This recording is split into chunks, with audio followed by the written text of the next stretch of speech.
हे fox, आज मैं आपको एक कहानी सुनाता हूँ। सबसे पहले मिस्टर सिन्हा एक जिंदा दिल इंसान है और बहुत ही डिसिप्लिन्ड लाइफ जीते हैं। हेल्थ कॉन्शियस हैं, फूड बड़ा हेल्दी खाते हैं, डेली एक्सरसाइज करते हैं। और मिस्टर सिन्हा के पास एक 15 लाख रुपए के समय छोड़ की हेल्थ इंश्योरेंस पॉलिसी है, जो कि एक fully loaded health insurance policy है, जिसमें किसी तरह की कोई कैपिंग नहीं है, कोई सब लिमिट नहीं है, कोई कॉपेमेंट नहीं है। और ये health insurance policy mister Sinha ने एक नामी गिरामी हेल्थ इंश्योरेंस कंपनी से परचेज की है। मजे की बात यह है कि मिस्टर सिन्हा बहुत खुश हैं इस हेल्थ इंश्योरेंस पॉलिसी को लेकर, क्योंकि मिस्टर सिन्हा सोचते हैं कि उनकी हेल्थ केयर से रिलेटेड जो भी चिंताएं थी वो सारी इस हेल्थ इंश्योरेंस पॉलिसी ने ख़त्म कर दी। लेकिन होनी को कुछ और ही मंजूर था। एक दिन मिस्टर सिन्हा की लाइफ में एक अनफॉर्चुनेट इवेंट आता है और मिस्टर सिन्हा को सीवियर एब्डोमेन पेन होता है। मिस्टर सिन्हा अल्ट्रासाउंड कराते हैं और अल्ट्रासाउंड कराने पर पता चलता है कि मिस्टर सिन्हा की गॉल ब्लैडर में 12 mm का एक स्टोन है और इस स्टोन की सर्जरी उन्हें इमीडिएट करानी पड़ेगी। अब क्योंकि मिस्टर सिन्हा के पास 15 लाख रुपए के समय छोड़ की एक fully loaded health insurance policy है, तो मिस्टर सिन्हा अपने शहर के सबसे बड़े नामी गिरामी लीडिंग सर्जन को चुनते हैं उस सर्जरी के लिए। अब चूंकि डॉक्टर साहब शहर के सबसे बड़े डॉक्टर हैं, सबसे बड़े सर्जन हैं, तो वो भी सर्जरी के लिए अपने शहर के सबसे बड़े और सबसे महंगे हॉस्पिटल को चुनते हैं। फाइनली वो दिन आ जाता है, मिस्टर सिन्हा एडमिट होते हैं हॉस्पिटल में और डॉक्टर साहब मिस्टर सिन्हा की सर्जरी करते हैं। 2 दिन हॉस्पिटल में एडमिट रहने के बाद मिस्टर सिन्हा का डिस्चार्ज होने का टाइम आता है, तो बिलिंग डिपार्टमेंट से मिस्टर सिन्हा के हाथ में एक 80,000 रुपये का बिल थमा दिया जाता है और उनसे कहा जाता है कि ये 80,000 रुपये मिस्टर सिन्हा को अपनी पॉकेट से पे करने हैं। अब बिल तो मिस्टर सिन्हा के हाथ में थमाया जाता है, लेकिन ज़मीन मिस्टर सिन्हा के पैरों के तले निकल जाती है। मिस्टर सिन्हा के अरमानों पर पानी फिर जाता है, जो अरमान उन्हें अपनी हेल्थ इंश्योरेंस पॉलिसी को लेकर थे। वो सोचते थे कि ये 15 लाख रुपए की हेल्थ इंश्योरेंस पॉलिसी उनकी पॉकेट से 1 रुपया भी खर्च नहीं करने देगी। लेकिन सच्चाई कुछ और थी। हॉस्पिटल से उन्हें बताया जाता है कि उनके हॉस्पिटल का टोटल बिल बना है 1,80,000 रुपये और उनकी हेल्थ इंश्योरेंस पॉलिसी ने सिर्फ 1 लाख रुपये ही पे करे हैं और 80,000 रुपये मिस्टर सिन्हा को अपनी पॉकेट से पे करने हैं।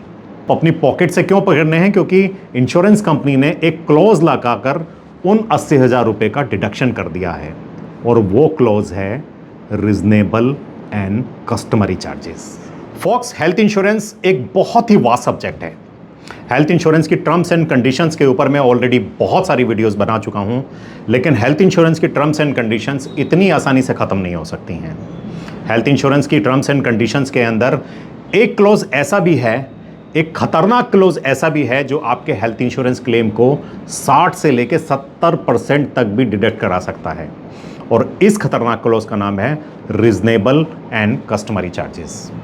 रीजनेबल एंड कस्टमरी चार्जेस वो खतरनाक टेलर है जो आपके हेल्थ इंश्योरेंस क्लेम पर 60 से 70% तक की भी कैंची चला सकता है। मैं इसको अगर एक स्कैम कहूं तो ये गलत नहीं होगा, और ये एक लीगल स्कैम है, क्योंकि इस लीगल स्कैम को IRDAI यानी कि हमारी insurance regulatory development authority of India ने भी इसको अप्रूव्ड किया है। फॉक्स, इस स्कैम को डिटेल में समझना बहुत जरूरी है, यानी कि रीजनेबल एंड कस्टमरी चार्जेस को डिटेल में समझना जरूरी है। सबसे पहले तो हम ये समझेंगे कि रीजनेबल एंड कस्टमरी चार्जेस की डेफिनेशन क्या है। Folks, reasonable and customary charges का मीनिंग होता है कि अगर आप किसी बीमारी का ट्रीटमेंट ले रहे हैं या आप कोई पर्टिकुलर सर्जरी करा रहे हैं और जिस एरिया में आप वो ट्रीटमेंट या सर्जरी करा रहे हैं उस एरिया के सारे हॉस्पिटल्स में सबसे सस्ता ट्रीटमेंट कौन सा हॉस्पिटल देता है उस पर्टिकुलर बीमारी या फिर उस पर्टिकुलर सर्जरी का, this is called reasonable and customary charges. यानी कि अगर कोई भी एक एक्स एरिया है, उस एक्स एरिया के अंदर 100 हॉस्पिटल्स हैं और 100 हॉस्पिटल्स में से पर्टिकुलर बीमारी या सर्जरी का सबसे सस्ता ट्रीटमेंट जो हॉस्पिटल देता है उसको रीजनेबल एंड कस्टमरी चार्जेस कहते हैं। या फिर दूसरे शब्दों में, अगर उस पर्टिकुलर एरिया के सारे हॉस्पिटल्स के अमाउंट का, सारे हॉस्पिटल्स के चार्जेस का एवरेज निकालते हैं, जो एवरेज निकल के आता है उस पर्टिकुलर सर्जरी का, this is called reasonable and customary charges. अब इस रीजनेबल और कस्टमरी चार्जेस को हम थोड़ा सा डिटेल में समझते हैं और एग्जांपल के साथ मैं आपको इसे एक्सप्लेन कर देता हूं। ये एक्सप्लेन बहुत अच्छा करते हैं। अब रीजनेबल एंड कस्टमरी चार्जेस को एक एग्जांपल के साथ हमें समझना पड़ेगा। यहां पर मिस्टर सिन्हा का एग्जांपल ले लेते हैं। मिस्टर सिन्हा को गॉल ब्लैडर स्टोन की सर्जरी करानी है। मान के चलिए मिस्टर सिन्हा दिल्ली एनसीआर के रजौरी गार्डन में रहते हैं और रजौरी गार्डन के अंदर टोटल 50 हॉस्पिटल हैं। तो इंश्योरेंस कंपनी का कहना यह है कि 50 हॉस्पिटल्स में जो सबसे सस्ते रेट्स में गॉल ब्लैडर स्टोन की सर्जरी करता है वो रीजनेबल एंड कस्टमरी चार्जेस हैं। या फिर दूसरे शब्दों में अगर मैं कहूं तो 50 के 50 हॉस्पिटल के गॉल ब्लैडर स्टोन का जो चार्जेस हैं, सब हॉस्पिटल्स के चार्जेस का जो एवरेज निकल कर आएगा वो रीजनेबल एंड कस्टमरी चार्जेस हैं। तो इंश्योरेंस कंपनी का कहना है कि वो रीजनेबल एंड कस्टमरी चार्जेस पे करेगी। लेकिन यहाँ पे मेरा कहना ये है कि क्या इंश्योरेंस कंपनी जब रीजनेबल एंड कस्टमरी चार्जेस के बेस पे कोई पार्शियल क्लेम रिजेक्ट करती है तो क्या इंश्योरेंस कंपनी कस्टमर को ये इन्फॉर्म करती है कि उन्होंने कौन सा फार्मूला उस पर अप्लाई किया है रीजनेबल एंड कस्टमरी चार्जेस निकालने के लिए? क्या उन्होंने 50 के 50 हॉस्पिटल्स के रेट लिए हैं? क्या उन 50 के 50 हॉस्पिटल्स के रेट वो प्रोवाइड करा सकती है और बता सकती है कि सबसे कम रेट गॉल ब्लैडर स्टोन के या पर्टिकुलर उस सर्जरी के जिस पे वो reasonable and customary charges clause लगा रही है उसके रेट्स क्या हैं? कौन सा फार्मूला आपने लिया है? आप किस एरिया में आप ट्रीटमेंट करा रहे हैं? क्या उस एरिया के सारे हॉस्पिटल्स के रेट आपके पास अवेलेबल हैं? और अगर हैं तो सबसे सस्ता रेट किसका है? जब भी इंश्योरेंस कंपनी आपके रीजनेबल एंड कस्टमरी चार्जेस के बेस पे अगर आपका पार्शियल क्लेम रिजेक्ट करती है तो आपका पूरा राइट है इंश्योरेंस कंपनी से पूछने का कि भैया आपने जो डिडक्शन किया है रीजनेबल एंड कस्टमरी चार्जेस के बेस पे उस पर कौन सा फार्मूला अप्लाई किया है और आपने जो भी रेट्स आप मुझे अप्रूव्ड कर रहे हो वो किस हॉस्पिटल के रेट हैं? क्या वही हॉस्पिटल सबसे सस्ता हॉस्पिटल है?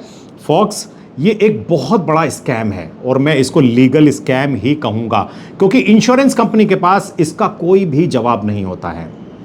अभी कुछ ही दिन पहले हमारे एक क्लाइंट का एक इंश्योरेंस कंपनी ने 30,000 रुपये सर्जरी फीस से सिर्फ इसलिए डिडक्ट किए, रीज़न दिया रीजनेबल एंड कस्टमरी चार्जेस। उसके बाद हमने 1 मेल, 2 मेल, 3 मेल, 4 मेल, पता नहीं हमने कितनी मेल भेजी लेकिन उन्हें इसका कोई रिप्लाई नहीं किया कि वो बेस क्या है, वो फॉर्मूला क्या है या कौन सा हॉस्पिटल ऐसा है जो इस रेट में सर्जरी करता है जो रेट आप पास कर रहे हैं। फॉक्स, अनफॉर्चुनेटली हमारे देश के अंदर हॉस्पिटल्स के ऊपर ना तो कोई रेगुलेटरी है ना किसी का कोई कंट्रोल है। हॉस्पिटल किसी भी पर्टिकुलर बीमारी का या सर्जरी का कोई भी अमाउंट चार्ज कर सकता है। सपोज गॉल ब्लैडर स्टोन का अगर ए हॉस्पिटल 1 लाख रुपए चार्ज कर रहा है तो बी हॉस्पिटल उसी गॉल ब्लैडर स्टोन के 1.5 लाख रुपए चार्ज कर सकता है और सी हॉस्पिटल उसी गॉल ब्लैडर स्टोन के 3 लाख रुपए भी चार्ज कर सकता है। तो हॉस्पिटल के ऊपर किसी भी तरह का किसी गवर्नमेंट का कोई भी कंट्रोल नहीं है आज के डेट में। लेकिन इंश्योरेंस कंपनी के ऊपर IRDAI है, यानी कि इंश्योरेंस रेगुलेटरी डेवलपमेंट अथॉरिटी है और इंश्योरेंस रेगुलेटरी डेवलपमेंट अथॉरिटी ने रीजनेबल एंड कस्टमरी चार्जेस के क्लॉज को अप्रूव्ड कर दिया है, यानी कि इंश्योरेंस कंपनी के हितों की रक्षा कर दी है। इंश्योरेंस कंपनी को प्रोटेक्ट कर दिया है हॉस्पिटल्स के एक्सेसिव चार्जेस की वजह से। अब सवाल ये उठता है कि हॉस्पिटल तो अपने एक्सेसिव चार्जेस लेने के लिए पूरी तरह से फ्री है और इंश्योरेंस कंपनी के पास बहुत बड़ा हथियार है रीजनेबल एंड कस्टमरी चार्जेस का। तो ये बीच का जो डिफरेंस है इसे कौन बियर करेगा? इसे बियर करेगा कस्टमर, यानी कि आप और मैं।